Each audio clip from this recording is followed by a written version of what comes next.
नमस्कार मंडळी, आज आपण पोह्यापासून मस्त असा एक नाश्ता तयार करणार आहोत.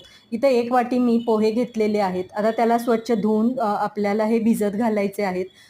एक 5 मिनिटं भिजून झाल्यानंतर छान असे मऊसूत हातानंच आपल्याला कुस्करून घ्यायचे आहेत. आता त्याला बाइंडिंग येण्यासाठी इथं 2 चमचे मी बेसन, 2 चमचे तांदळाचं पीठ आणि ज्या आपल्याकडं अवेलेबल भाज्या आहेत त्या सगळ्या घातलेल्या आहेत. मिरची आणि कोथिंबीर, चवीनुसार मीठ घालून हे छान असं आपल्याला कालवून घ्यायचं आहे. लागेल तसं पाणी घालून हातानंच थापता येईल असं आपल्याला बॅटर तयार करून घ्यायचे आहेत.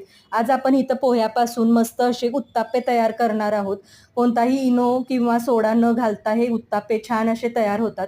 तव्याला थोडंसं तेलानं ग्रीस करून हे हातानंच आपल्याला छोटे छोटे उत्ताप्पे घालून घ्यायचे आहेत. एका बाजूनं छान असं खरपूस भाजून झाल्यानंतर परत आपल्याला पलटून घ्यायचं आहे. दोन्ही बाजूनं मस्त असं खरपूस भाजून छान असे उत्ताप्पे तयार होतात.